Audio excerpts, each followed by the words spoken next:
Your journey ends here. Rain hammered the windshield like bullets as I waited outside the Meridian Club.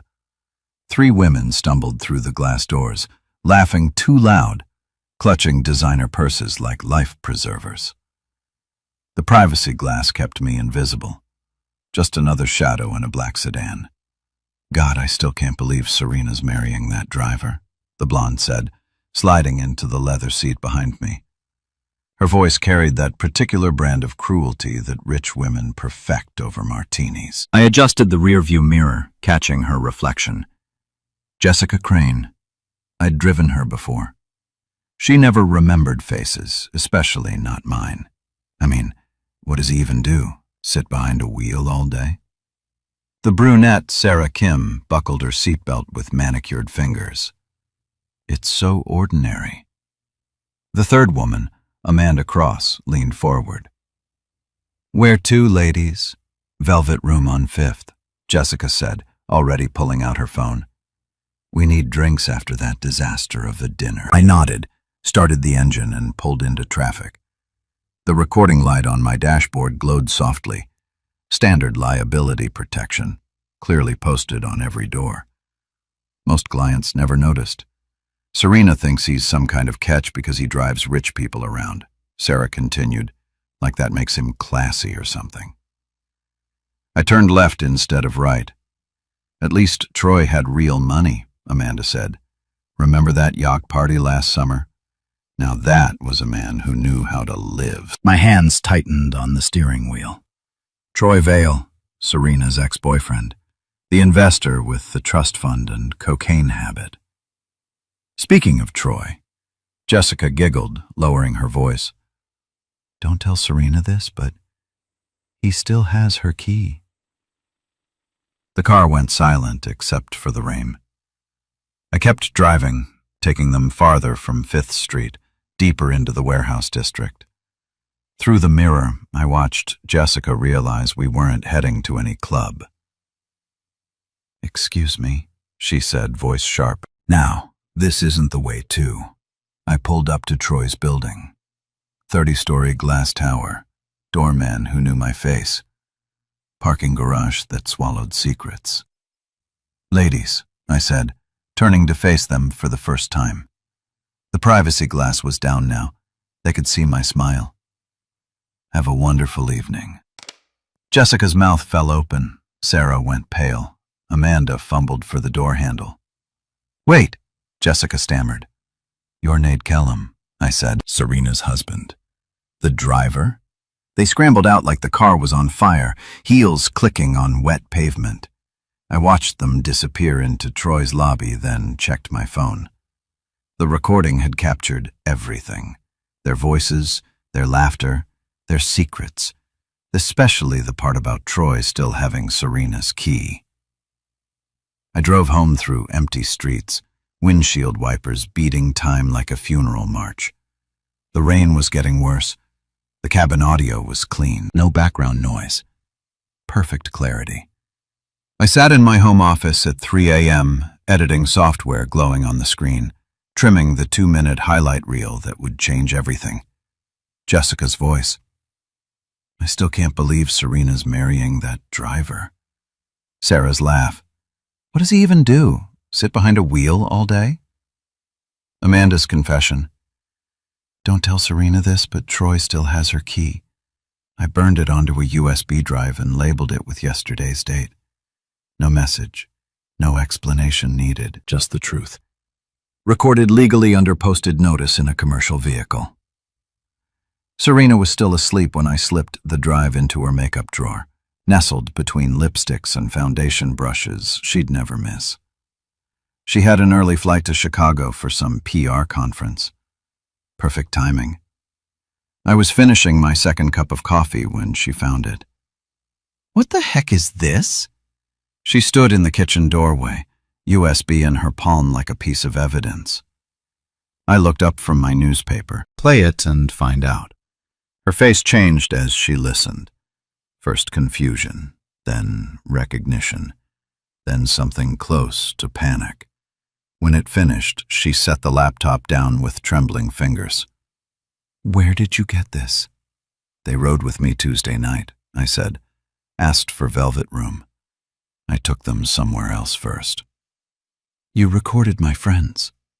I pointed to the liability notice stuck on our refrigerator. Same wording as in my car. Standard protection.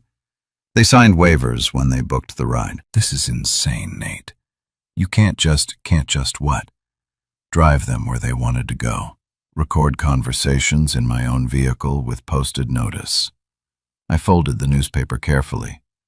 Or can't just let you hear what your friends really think of me. She stared at the USB like it might bite her. Troy doesn't have my key. No, I changed the locks last year. I smiled. Did you tell them that? Her silence was answer enough. I have to leave for the airport, she said finally. Safe travels. I watched her pack. Efficient movements that spoke of practiced escape. At the door she turned back. When I get home, we're talking about this. Next time you talk about me, I said, check who's listening. She slammed the door hard enough to rattle the windows. I poured another cup of coffee and started planning my next move. Jace Feller's shops smelled like motor oil and opportunity. We'd known each other since high school, back when he fixed motorcycles and I dreamed of racing them. Now he installed fleet management systems for luxury transport companies. You want rote data on your wife's friends? He wiped his hands on a greasy rag, eyeing me like I'd grown a second head. Nothing illegal, just what they volunteer when they book rides. I leaned against his workbench. Public social media posts, pickup schedules they give me themselves. Why? Because I'm tired of being invisible. Jace nodded slowly. He understood invisible. His ex-wife had made him feel that way for 8 years before she left him for her tennis instructor. I can track pickup patterns, cross-reference with social media check-ins, he said. But this feels like what? Like you're going to war. I smiled. I'm already at war. They just don't know it yet. He pulled up a mapping program on his tablet. Give me names. I rattled off Serena's inner circle, the women who'd shaped her opinion of me over 3 years of marriage. Jessica Crane, Sarah Kim, Amanda Cross, plus a dozen others who thought they knew my worth. This is public information, I said. Client pickup requests, social media posts they choose to make visible, event check-ins they broadcast themselves. Legal doesn't mean smart, Nate. Smart is what I do for a living. I watch, I listen, I remember. I tapped the screen. I've been driving these women for 2 years. You think they pay attention to faces behind the wheel? Jace pulled up Jessica's Instagram. Photos from last weekend's charity gala, tagged locations, timestamps that matched my logbook entries. She books you every Thursday night, he said. Bar crawl with the pharmaceutical sales girls and posts her route in real time. Makes my job easier. What's the end game here? I thought of Serena's face when she'd played that USB, the moment she realized her friends saw her husband as a joke, the panic when she couldn't defend what she'd probably said herself. Truth, I said, with consequences. Jason's computer pinged. New booking request. Ellie Shore. Thursday evening pickup. Airport run. Speaking of truth, I said, reading the name, there's someone who knows where the bodies are buried. Ellie Shore, bridesmaid at Serena's best friend's wedding 2 years ago. She'd been in my car exactly twice, both times drunk, both times guilty about something she wouldn't say. You know her? I know she has secrets. I headed for the door. Now I'm going to find out what they are. Ellie Shore looked like she'd seen a ghost when I pulled up to her office building. Designer clothes, nervous energy, the kind of woman who checked her phone every 30 seconds like she was expecting bad news. Hi, she said, sliding into the back seat. Lax, please. Terminal 6. I recognized her immediately. The red hair, the guilty eyes, the way she fidgeted with her wedding ring like it was evidence of a crime. "Haven't seen you since the Patterson wedding," I said, pulling into traffic. Her face went white. "You remember that?" I remember faces, especially ones that look worried. The drive to LAX took 43 minutes. For the first 30, she said nothing. Then the alcohol smell hit me. Minibar bottles from her purse, liquid courage for whatever confession was eating her alive. "That wedding," she said suddenly. "Sarah Patterson's wedding. What about it?" "Serena was my friend then, before she got so." She gestured vaguely, "before she became who she is now." I adjusted the mirror to watch her face. People change. She kissed someone at that wedding. The words tumbled out like she'd been holding them for years. "Behind the reception tent? Not you." My hands stayed steady on the wheel. "Who?" "Troy's investor friend, some banker from New York." She pulled out her phone with shaking fingers. "I took pictures. I was drunk. Thought it was funny at the time." She showed me the phone screen, a timestamp from 2 years ago. Clear images of Serena in her wedding guest dressed against some stranger in a tuxedo, their faces locked together behind white canvas. "I should have deleted these," she said. "Should have pretended I never saw it." "Why didn't you?" "Because I knew she'd hurt someone good someday. And I was right, wasn't I?" She airdropped the photos to my phone. Her choice, no coercion. 5 images, all time-stamped, all clear enough to end arguments about faithfulness. At the airport, she grabbed my arm before getting out. "What are you going to do with those?" "The truth," I said. "Nothing more, nothing less. She'll know they came from me." "Will she?" Ellie stared at me for a long moment, then nodded like she'd made a decision. "Good luck, Nate. You deserve better than this." I watched her disappear into the terminal, then looked at the photos on my phone. Serena's face caught in betrayal, preserved in digital amber. I drove home and burned a second USB. This one got no label, just a date that would mean everything to the woman who'd forgotten it. The Penthouse Club's rooftop mixer was Serena's big night. 200 guests, open bar, city lights stretching to the horizon.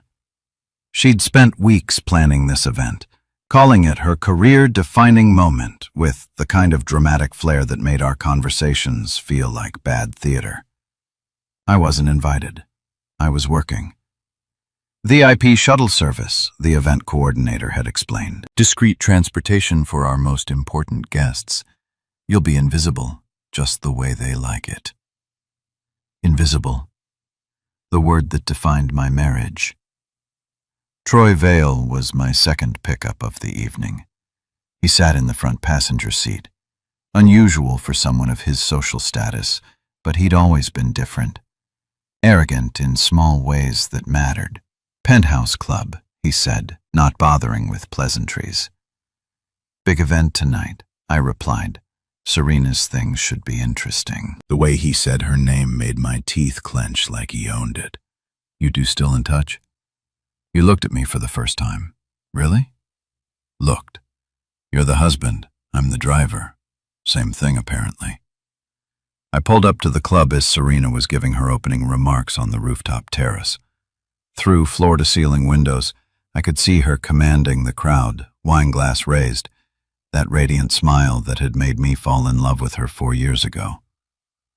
Troy got out and straightened his suit jacket. "Thanks for the ride." He walked into the building like he owned it, and I realized he was heading straight for Serena's moment of triumph. The timing was too perfect to be accidental. I parked across the street and watched through my telephoto camera. Standard equipment for monitoring client security. Within minutes, whispers spread through the crowd like wildfire. Serena's speech faltered as she spotted Troy near the bar, his presence disrupting the careful choreography of her professional moment. They didn't speak. They didn't need to. The crowd did the talking for them, a chorus of speculation and sideways glances that turned her career milestone into a gossip opportunity. By the time I made my next pickup, 3 different party photographers had captured images of the moment. Not of Troy and Serena together, that would have been too obvious, but of the disruption, the confusion, the professional stumble that occurred when past and present collided. At 11 p.m., Serena cornered me by the service elevator. "What the heck do you think you're doing?" I held the door open for her, professional smile in place, providing transportation services. "You brought Troy here to my event. He booked a ride. I drove him where he asked to go." Her face was flushed with wine and anger. "This is my career, Nate." "My reputation, I know. Then why?" The elevator dinged. Camera flash strobed from across the lobby as some photographer caught our tense conversation, framing it against the city lights beyond. She grabbed my arm. "We're not done talking about this." "Actually," I said, stepping into the elevator, "I think we are. The anonymous email went out at 6 a.m. on Monday. No return address, no message, just a 2-minute audio file attached to addresses I'd pulled from Serena's contact list. Her PR firm, her biggest clients, her professional network. The audio was clean, legal, and devastating. Jessica's voice mocking our marriage, Sarah's laughter at my profession, Amanda's casual betrayal about Troy's key, all recorded under posted notice in a licensed commercial vehicle. By 9 a.m., Serena's phone was ringing non-stop. "They want to know about your sources and your recording methods," she said, pacing our kitchen like a caged animal. "My reputation is being questioned because my husband apparently runs a surveillance operation. I run a transportation service with standard liability protection. Don't play word games with me, Nate." I poured coffee, checked my phone.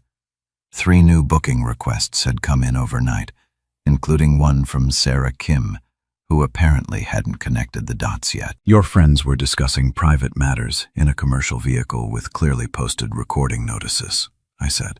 "That's their choice, not mine. This is insane. You're destroying my career over gossip." "I'm not destroying anything. I'm just making sure the right people hear what your friends really think." She threw her coffee mug across the room. It shattered against the cabinet, leaving a brown stain that looked like dried red stains. "Fix this," she demanded. "Fix what?" "The fact that your friends have no respect for your marriage, or the fact that you never defended it." Her phone rang again. She ignored it, but I could see the caller ID. Jessica Crane. "They won't even take my calls now," Serena said quietly. I almost felt sorry for her. Almost. After she left for damage control meetings, I found an envelope under my windshield wiper. No signature, no return address. Just a valet stub from Troy's building with his unit number written in red ink. Someone was watching. Someone wanted me to know they were paying attention. I started the engine and headed for the warehouse district, thinking about keys and opportunities and the kinds of secrets that rich people kept in glass towers. Troy's building had security cameras, but they didn't cover the parking garage stairwells.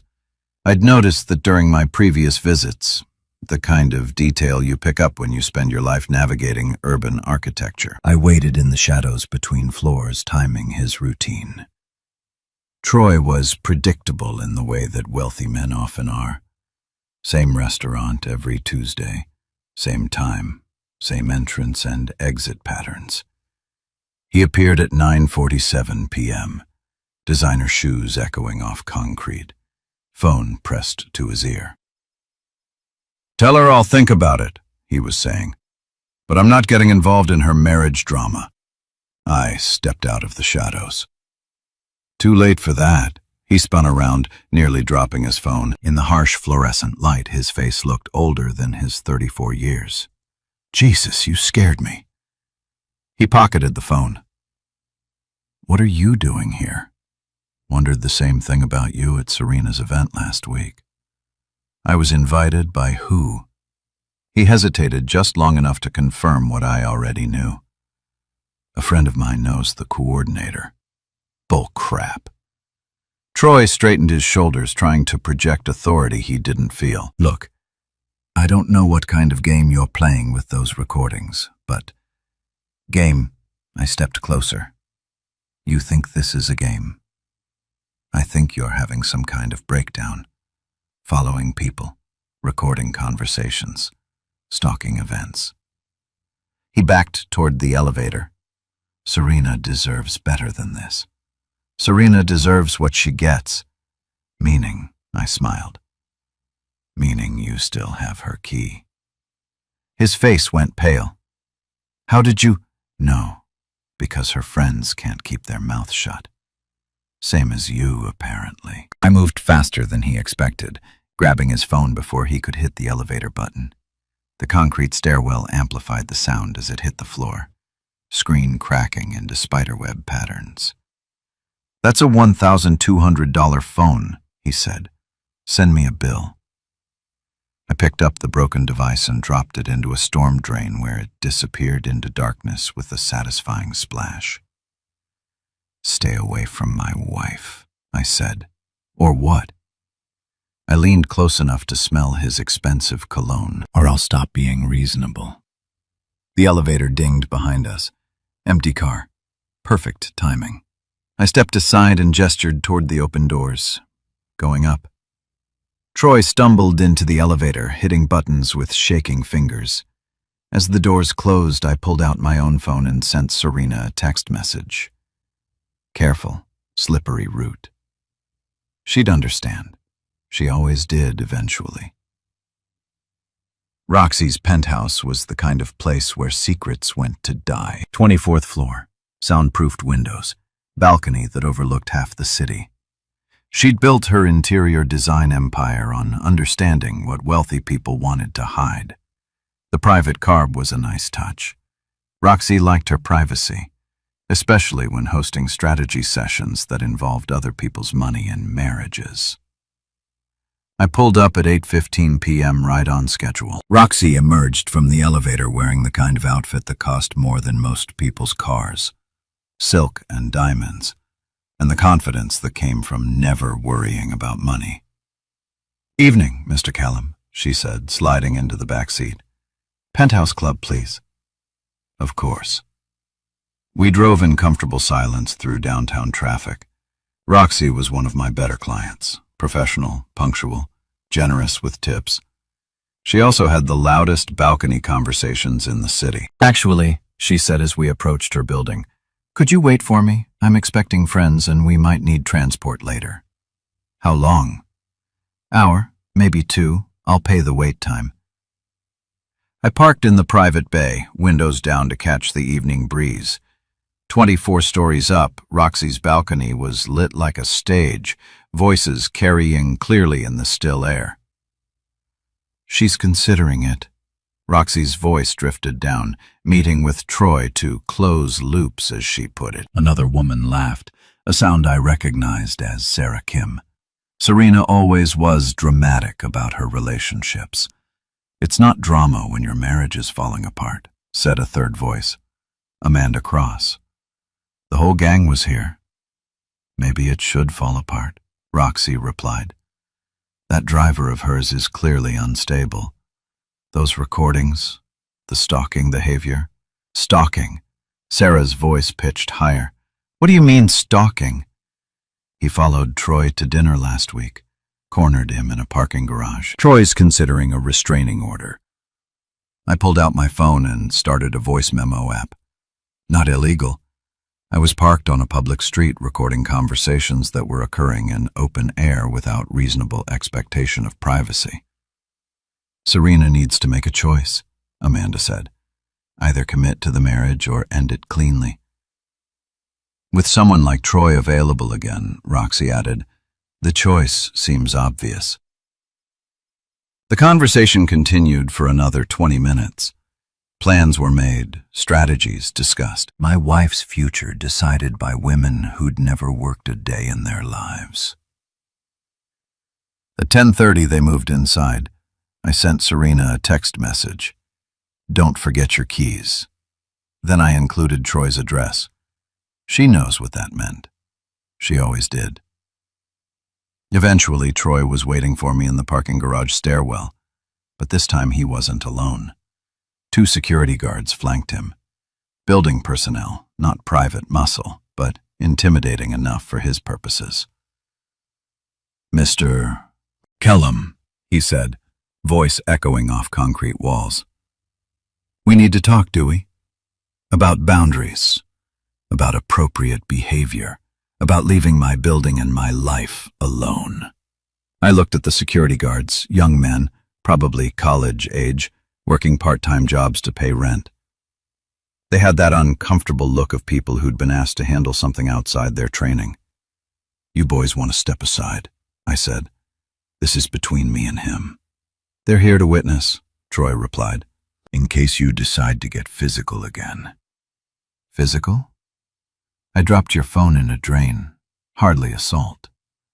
Intimidation then, harassment, whatever you want to call it. I smiled and took a step closer. The guards shifted nervously, hands moving toward their radios. Here's what I call it, I said. A conversation between 2 men about appropriate boundaries. Troy's confidence cracked slightly. Stay away from my building. Can't do that. I have clients here. Then stay away from me. Can't do that either. You keep inserting yourself into my life. I moved fast, not toward Troy, but toward the stair railing. My hands slammed into the metal barrier with a sound like a gunshot. The guards jumped, reaching for their equipment. Careful, I said to Troy, rubbing my knuckles. Slippery roots around here. Troy's face went white. He understood the reference, the implication, the promise hidden in simple words. Let's go, he told the guards. They backed toward the elevator. Professional training walling with personal unease. As the doors closed, I caught Troy's reflection in the polished metal. Fear masquerading as anger. Authority undermined by trembling hands. I pulled out my phone and took a picture of the stairwell. Concrete and fluorescent lights, and the kind of institutional architecture that made people disappear. Then I sent it to Serena with a single line. Careful, slippery route. She'd get the message. She always did eventually. Walking back to my car, I thought about boundaries and consequences, and the thin line between justice and revenge. I wasn't crossing that line. Not yet. But I was getting close. Ellie Shore was waiting in my car when I finished my 2 a.m. pickup from the medical district. She'd somehow gotten past the door locks. Impressive for someone who claimed to be just a marketing coordinator. We need to talk, she said from the back seat, about what you're doing to Serena and what I'm going to do to help you finish it. I adjusted the mirror to study her face, sober this time, determined in a way that suggested she'd been thinking about our last conversation. Why would you help me? Because she destroyed my friendship with Sarah Patterson, turned her against me after that wedding because I knew too much about her indiscretions, such as the banker wasn't the only one. Ellie pulled out her phone, scrolled through a photo album labeled SP Wedding. Delete. There was also the bartender and the wedding planner's assistant. Your wife had a busy night. She showed me the images, more time-stamped photos, different locations around the venue. Same betrayal played out in multiple acts. How many people know about this? Just me. I was the designated photographer's assistant that night. Had access everywhere. She paused. I kept these because I knew someday I'd need insurance against her. What changed? You did. When you started fighting back, I realized maybe it was time to stop protecting someone who'd never protected me. She airdropped the entire album to my phone. Dozens of images, video clips, a complete documentary of my wife's wedding night. Infidelity. What do you want in return? Nothing from you. But I want Serena to know these came from me. Ellie's voice carried the weight of years of suppressed resentment. I want her to understand that actions have witnesses, and witnesses eventually talk. I drove her home through empty streets, thinking about loyalty and betrayal and the mathematics of revenge. By morning, I had enough evidence to destroy Serena's reputation completely. But reputation wasn't enough. I wanted her to feel what I'd felt. Invisible, powerless, dismissed by people who claimed to care. At 8 a.m., I called a family law attorney, made an appointment for the following week to discuss equitable distribution, marital waste, and the legal framework for walking away with dignity intact. The consultation would cost $500. The information would be priceless. The lease on our apartment was in my name. I'd been the guarantor when Serena's credit couldn't cover the luxury building she demanded. 3 years of payments, always on time, always from my account. Canceling the lease took one phone call. 30 days' notice is standard, the property manager explained. But given your excellent payment history, we can accommodate an early termination for a modest fee. The fee was $2,000. I paid it with a cashier's check same day. Moving our belongings took careful consideration. Community property laws were complex, but marital waste doctrines were well established. Items purchased with joint funds during the marriage belonged to both parties, unless one party had deliberately destroyed value through infidelity or abandonment. The furniture went to charity. I kept the receipts. Tax-deductible donations that would benefit me during the next filing season. The electronics, jewelry, artwork, anything with clear individual ownership stayed with its original purchaser. What remained was remarkably little. 3 years of marriage reduced to a pile of shared photographs and kitchen appliances.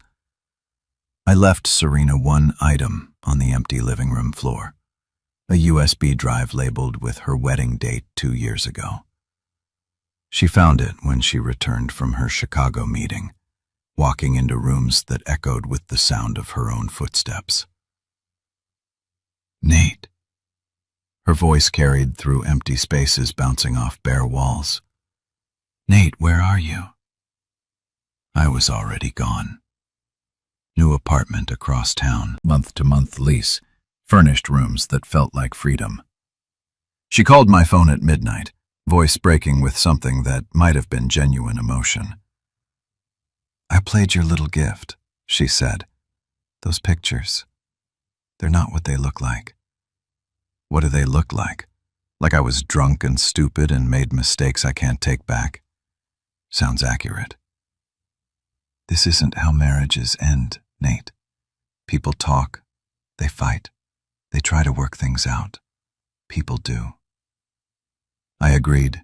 Husbands and wives do, but we stopped being that a long time ago. When I thought about it, probably the first time you laughed when your friends called me just a driver. The line went quiet except for the sound of her breathing. I never meant what? To let them know exactly how you felt, to show me where I ranked in your priorities. I smiled in the darkness of my new bedroom. Mission accomplished. Where are you? Gone. I hung up and turned off the phone. Tomorrow would bring lawyers and paperwork and the careful dismantling of 3 years' worth of shared decisions. Tonight, I slept better than I had in months.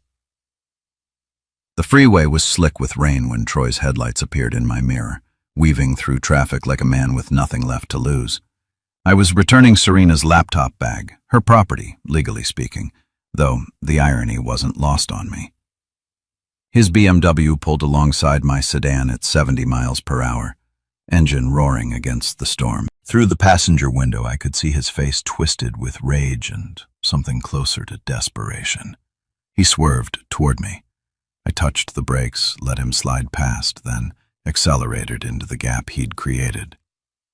Professional driving techniques learned during mandatory defensive courses that luxury transport companies required. Troy tried again, cutting across 2 lanes to block my path. His car hydroplaned on standing water, rear wheels losing traction on the slick asphalt. I steered into the slide, maintaining control while he fought to recover. Amateur, I muttered, checking my mirrors. The chase continued for 3 miles through downtown streets, rain hammering both vehicles like a relentless barrage. Troy's driving was aggressive but sloppy. Too much emotion, not enough technique. He was treating this like a movie when it should have been treated like surgery. I led him toward the warehouse district where traffic thinned and options multiplied. At a red light, he pulled alongside me and rolled down his window. "Give me the bag," he shouted over the storm. "What bag? You know what bag?" The light changed. I accelerated through the intersection while he was still talking, putting 50 yards between us before he could react. In the mirror, I watched him try to catch up, his car sliding sideways as he took the corner too fast. He spun out 2 blocks later, BMW rotating like a carnival ride before slamming into a concrete barrier. Not hard enough to end, but hard enough to hurt. Steam rose from his crumpled hood, mixing rain and radiator fluid into a toxic cloud. I stopped, put the car in park, and walked back through the downpour. Troy was conscious, seatbelt cutting into his chest. "You okay?" He nodded, too shaken to speak. "Good." I reached through his broken window and pulled the keys from his ignition. "Stay away from my wife." I dropped the keys into a storm drain and walked back to my car, leaving him to explain to the tow truck driver and insurance adjuster and police officers why he'd been chasing another vehicle through a thunderstorm.